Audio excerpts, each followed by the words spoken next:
Hello, everyone, to the inaugural episode of The Good, the Bad, the Show. I'm Collin Delayed, And I'm Andrew.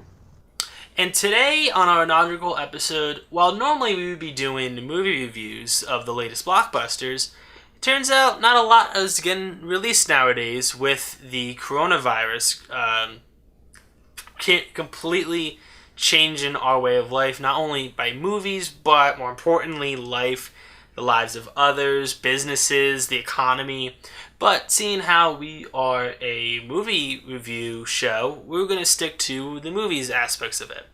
So, I have here a list of all the delayed movies that were announced between, I would even say, when did this even start, Andrew?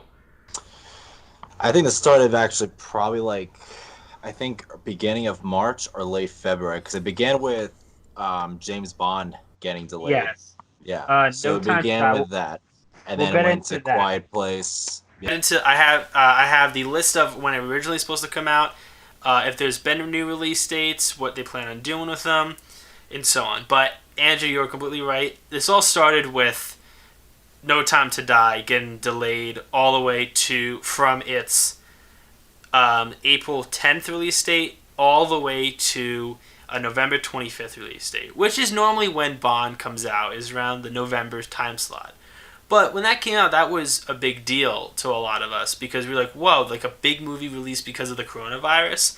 And at that time, it wasn't in the news as much. It wasn't portrayed as that big of a deal. We were naive. So we just kind of thought of it as like, oh man, we're not getting James Bond soon enough. But now we're like, oh, I totally get it. Yeah. No, it's this is a serious pandemic that we're going through right now, and as much as it's a bummer that a lot of these really anticipated movies like James Bond and only that Mulan, Black Widow, I mean, it's the right move because it's important that these films get the exact same fair share of having a great opening theatrical release.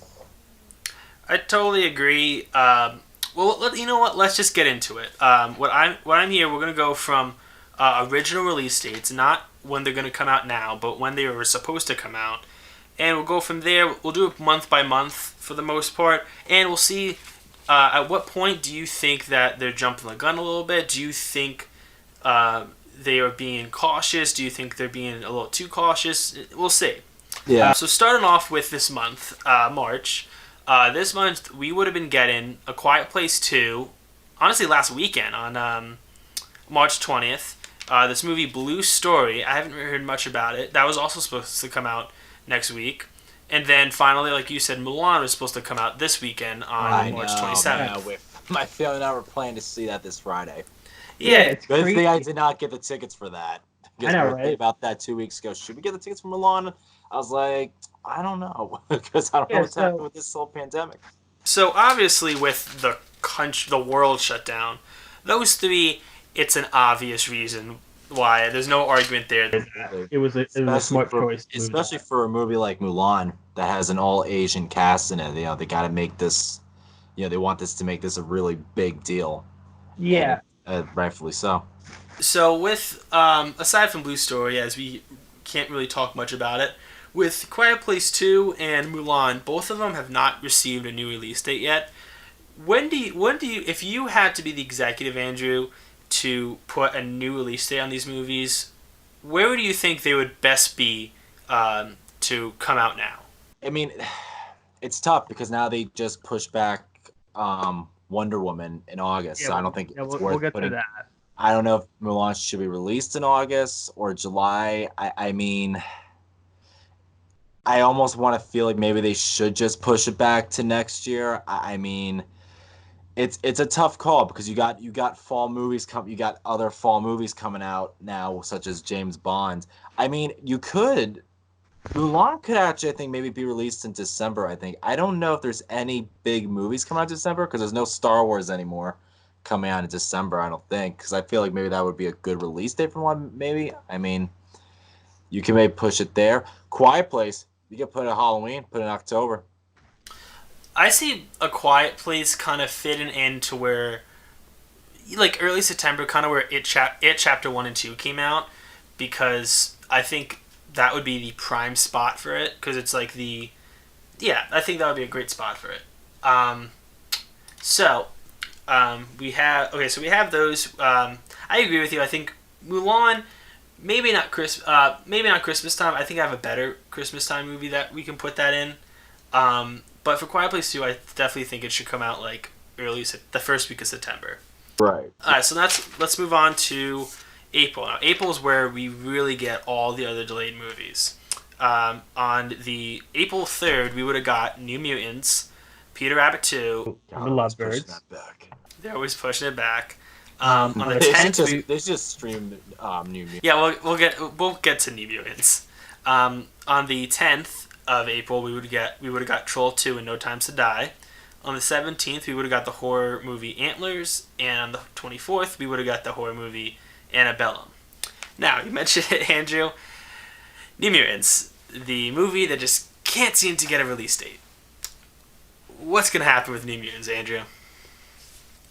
Honestly, just put it on demand. Just stream it. Stream New Mutants. They've pushed this back so many times consistently. I just feel like they should just push. I just think they should just put on Netflix. Just stream it.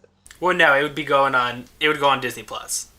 Yeah, put it on Disney Plus. Yeah, and that's what I feel like. That's a movie that like just put as much as we'll get into, because I feel it's just coming to the point it's not meant to be in theaters. It's just not meant to be released in theaters. I don't know. We'll get into the problem with doing just putting it to streaming. For the time being, I would say New Mutants should just go straight to Disney Plus, but that's going to cause some conflict with the theater organizations, which we'll get into in a second. Peter Rabbit 2, that one at least has a release date. That is going to be pushed to August 7th. Okay, that's supposed to be like an Easter movie. You get what you get, so you can't do that. It's going to be a big month. Funny enough, Lovebirds, that has been announced to go to Netflix. And now the big thing, Troll 2.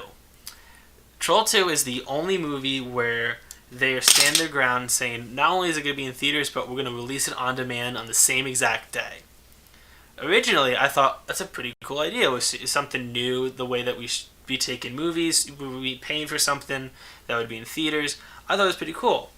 It wasn't until today where we had the head of the theater organization, John Fithian, who is the head of the National Association of Theater Owners, has pretty much called out Universal for this decision. Pretty much, he goes on to he has a whole article about it, but pretty much the biggest thing to come out of it is that exhibitors will not forget this, and how Universal is screwing over the theater chains by releasing Trolls 2 on day and date movie theaters and on demand. Andrew, do you think this was the right idea for Universal just to put it straight on demand, or do you think they should have pushed Trolls 2 back? I mean, this is a difficult time, as anybody would say. I think it was. I mean, you gotta think about this. You got a lot of kids now home. There's schools not, they can't go to school. They're doing school at home, and why not? I mean, this is the opportunity to do it. I think it'll do very well on demand, and I think it was a good move. I do. I mean, they're putting Onward now on Disney Plus a couple weeks. I mean, the movie was only out for like 2 weeks. That's it. Well, so that's I do think putting Trolls on demand was a good idea. Like I said, because there's a lot of kids can't go out, can't go to the movies or anything like that. So why not? I think it was a good choice. So here's the difference between Trolls 2 and Onward. With the theater organization, Onward at least had a theatrical run. While it was limited to 2 weeks, they still had a theatrical run to where the theater owners were able to get in some money. The agreement, while it was messed up with the coronavirus and all these theaters closing, they still had a theatrical run. With Trolls 2, they're kind of screwing over the theater owners by not only saying, yeah, we'll have it on the same exact day in theaters as on demand, which realistically, we're theaters are still not going to be open the first week of April. So they're just kind of lying. I'm sorry, the second week of April. So they're just lying to them. And second, because Troll 2 is not getting a theatrical run, Universal is screwing over these theater owners because they told them about this 20 minutes before the announcement, which is very unprofessional to just have like, hey, we're going to announce this thing. You have no choice. We're going to do this. A bit of a professional move, I would say. So then, moving on, we have, like I said, No Time to Die. We talked about that. That's going to come out in November. Yeah, November 25th. I didn't. That's funny. In the beginning of I didn't. Because those James Bond movies always were released in November. What was originally Skyfall and the other ones were released in November, so I feel like it makes sense to put November. Because I don't know why they would put that in the spring, but I mean, they probably would have made maybe a good successful hit out of it in that month. Yeah. But to me, those movies feel like more of like a November type of film. They do. And then, lastly, for April, we have Antlers and Antebellum, both horror movies coming out a week apart. They both don't have release dates. I do think it's a smart move because seeing how both of them are horror movies, they're just going to kind of eat into each other's box office. So I don't think a delay of like that, one of them would have had to move to be successful. So do you think this was a good choice, Andrew, that for the month of April that these movies push back with all these delays and theater closing? They made a good move pushing it back. I don't. It's not worth it at all. I don't think this pandemic's gonna go on for quite some time. So I think they dodged the bullet on that one. They did. I definitely agree. Yeah, I mean, you have James Bond coming out. This is Daniel Craig's last movie. They want that to do well, and along with that, you got Black Widow coming out early May. So I think it was the right call. It was the right move. Better safe than sorry. Because I mean, as you saw, the movies 2 weeks ago were not they weren't doing that great in the box office. So not at all. Not a huge turnout for that. So when we're in an epidemic like this, you got to think about your health. And if these movies were to say, you know what, no, we're going to just stick it out, this epidemic would be worse. Definitely.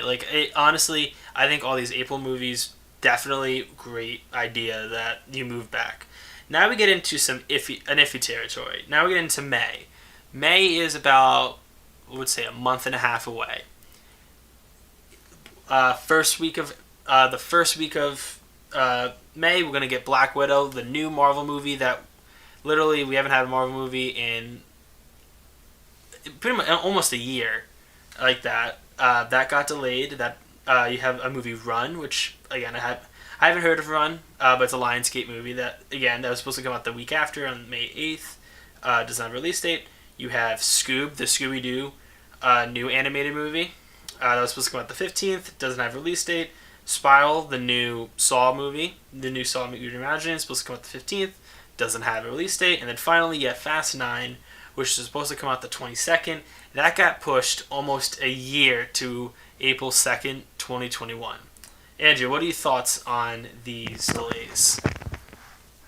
I mean, I don't know.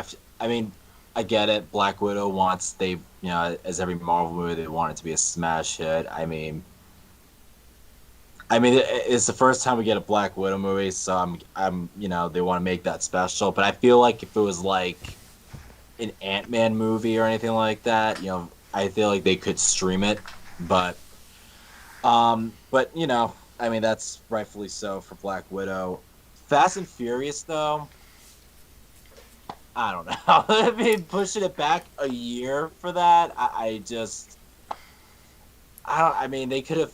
I feel like they could have pushed it. They could have been able to squeeze it somewhere, maybe later in the summer, or, Yeah, I would say maybe they could have found it to squeeze it in the fall.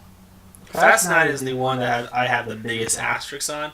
Black Widow, I think May 1st. I think still we would be going through this epidemic, and you wouldn't want to affect that. Again, Run I haven't heard of, but that comes out a week later. I think same thing. And then Scoob and Spiral, Book of Saw, I would say they're not big enough movies to where I would say, like, you know what, yeah, this is going to be the movie to kind of kickstart the summer. The one's like, hey, everyone, come back to the movies. So, them pushing it back, I think is a great move.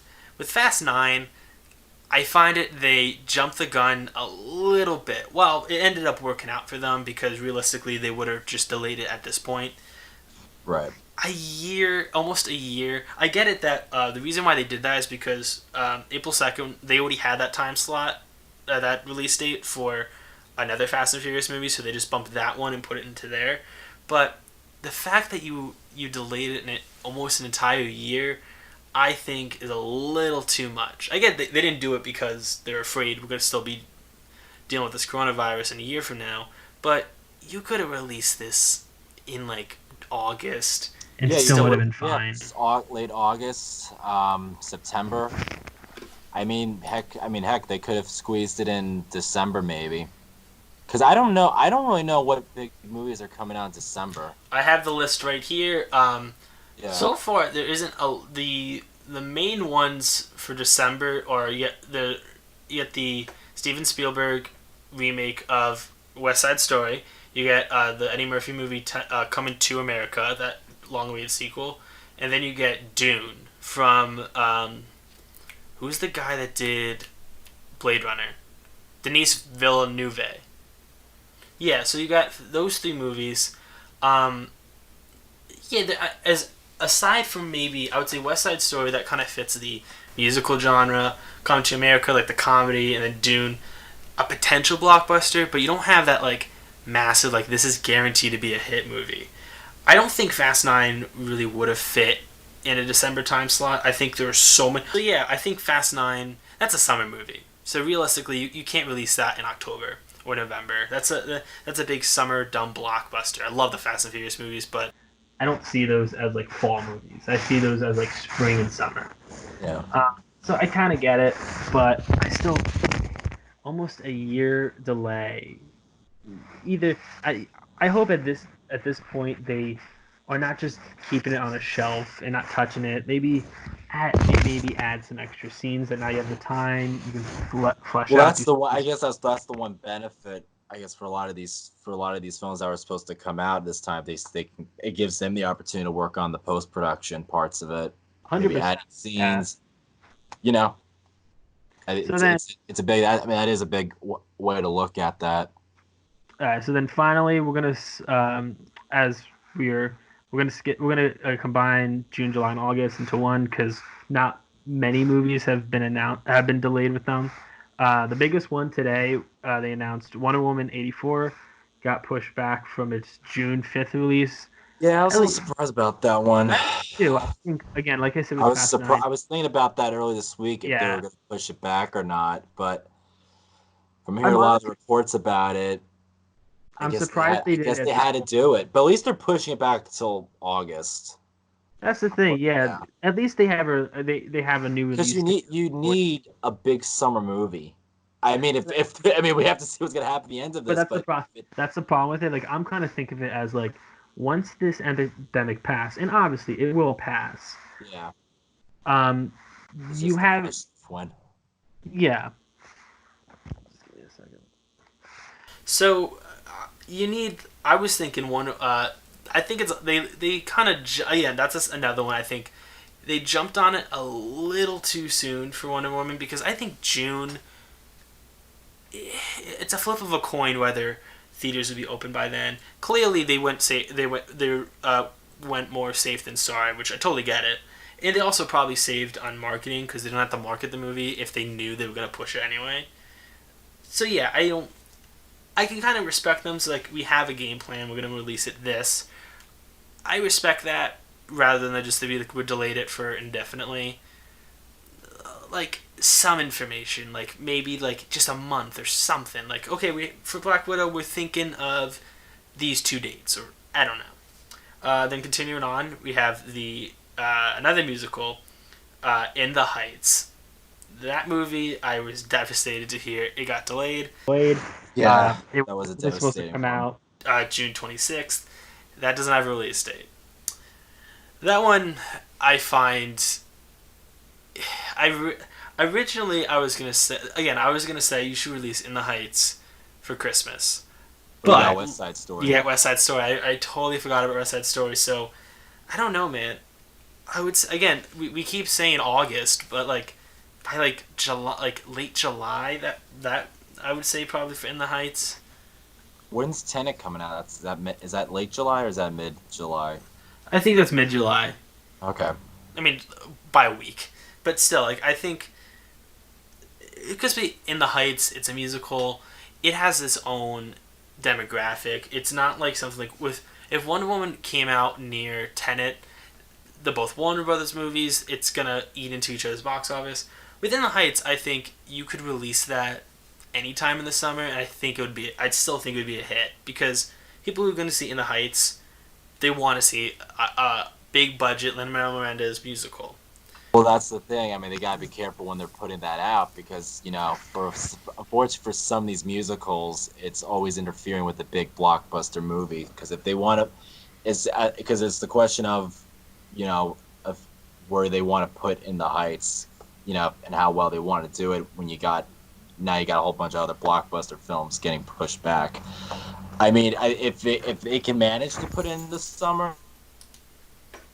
That's the thing I'm worried about is that the potential of like Mulan coming out, which we don't know when that's going to be, if they're gonna push that back a year now or whenever. Because I feel like it's tough because it's very tough to get a musical to do really good in the box office. I mean, if it's a Disney movie, it's not a problem, but it's like something like this that they really want to try to like really aim high for.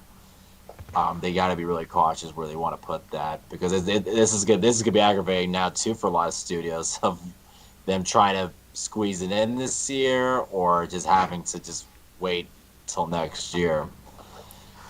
That's the thing I'm afraid of for In the Heights is that they're just because In the Heights from the trailers, it looks like a very nice and warm summer movie. Oh, absolutely, yeah. So that's another movie like Fast and Furious to where I don't think it would do as well in like October or November than if you release it in the summer. Then the final two we have as of today, the 24th of March. The last two delays were Minions 2, that was supposed to come out July 3rd, and the James Wan horror movie Malignant, that was supposed to come out August 14th, which we know Wonder Woman 84 took over that spot, so both those titles are delayed indefinitely. So, here's my biggest question to you, Andrew. Do you think, let's say hypothetically, the coronavirus by June, so let's say Wonder Woman's by June 5th, theaters are starting to open again. Do you think any of these movies would kind of like In the Heights would go back to its original release date? Do you think the theaters will be flooded with movies? How do you think now? I that's a hard gamble because let me tell you something. When this is over, you're gonna get people who want to go to the movies, and then you get people who are gonna feel very hesitant going to the movies because it's just the whole uncertainty of people. People get panicking if they're gonna get infected at the theater or wherever. Because I feel that it's gonna take time for a lot of people to be comfortable again going out to different places, restaurants, and even movies as well. So I don't it's a tough call. I don't think it would if the pandemic ended. I mean it would hit the box office I think, but it will not make the money that it wants to earn. No, this summer is definitely going to be a bust for money wise. Like people are losing a lot of money, businesses are losing a lot of money. I always think, Andrew, eventually, theaters are going to open again. It's going to be this Friday. All these theaters are coming back. And there's going to be 12 theaters that need movies to play. I'm curious to see what they're going to put into theaters the first weekend. Because at this rate, they don't have set release dates. They're going to have movies. I don't know if they would just re-release the movies that were originally playing. Or they would have it to where like, okay, we're gonna have like low movies, like some like smaller movies kind of started off and then wait for a big budget blockbuster until like they know we're back to business. Yeah. No, it's there's a lot to think about because this is. Cause that's the thing like I said, when this thing ends, like I said, there's gonna be people who are gonna go out to the movies, and then you're gonna get people who are gonna be kind of afraid to go out because of just the fear of getting infected by the virus. Well, that's honestly because right now China, they opened their right now they reopened their theaters, and the box office was not good for them. They did not. I think Sonic. I think it was Sonic's release. Let me double check that. I believe Sonic's release date for China got delayed. I remember one movie came out this weekend. I cannot recall. What movie it was, but I know something came out this weekend in China that didn't do well. You have a good point, Andrew, that even though when the theaters do decide to open, it's not gonna be that flood of people that's like, thank God it's open. Yeah. You're gonna have some hesitant people. It's gonna take a while for people to kind of be comfortable sitting in a crowded place. Like, I don't even think sports games or anything where that's it's gonna take a while until people know. There could not be baseball this year. That's the scary thing too. There could not be baseball this year. It's really it's disturbing to see how we really are in uncharted territory right now. And going on, we're just talking about movies that are finished and ready to release. We didn't even touch the amount of delayed productions, all the Disney Plus shows. Yeah. All Disney Plus shows get Falcon Winter Soldier game pushed back. Anything that was filming right now that also they can't finish it, so that's going to get delayed too. So not only do you have these movies finished that are not releasing now, you have these movies that are being filmed, edited, anything that have scheduled release dates that they're just not going to be able to meet them. So this is going to be a very long-term recovery period, not only for movies but for businesses. Yeah. It's for our inaugural episode of The Good, the Bad, the Score. It's a very downer episode because it's almost like there's no hope. Well, yeah, we're in the end game. Then we are in the end game. We are in the end game. So you're to see a dead City Field, a ghost town City Field. That's the thing. It's happening. Watching Endgame, like there were so many similarities. Like, wow, this is like an empty baseball field. The streets are empty. Yeah. So the next time you will see us again, we will do an actual movie. Hopefully, something a little more heartwarming than talking about how the coronavirus is affecting our lives. So, is there anything before we sign off, Andrew, you want to talk about? Well, pretty much I want to say we're both excited about this podcast we're doing. Been wanting to do this for a while, and I'm looking forward to, for the both of us to express our feelings towards various different films and things are happening in the movie industry. So I'm looking forward to it. I hope you guys will enjoy it and subscribe to our channel. It's going to be a very interesting ride going forward, Andrew. Not only for our lives, but just kind of building our audience with The Good, the Bad, the Show. We're called The Good, the Bad, the Show, and not even following our format. Right. So once we kind of get going, please feel free to comment, send us any feedback about how you think the show is going, anything you would suggest. If there's a movie you would honestly want us to review, we'll consider it and see how we're gonna continue on. So thank you for watching, thank you for listening. Please subscribe, follow at any of our Instagram, Facebook, Twitter at Good Bad Score. Take out the thes, it's just at Good Bad Score. Please follow, subscribe, all that good jazz. Alright, so this is Collin and Andrew signing off, and we'll see you soon. Wash your hands. Oh, wash your hands. Good one. Wash your hands, everyone. Stay healthy.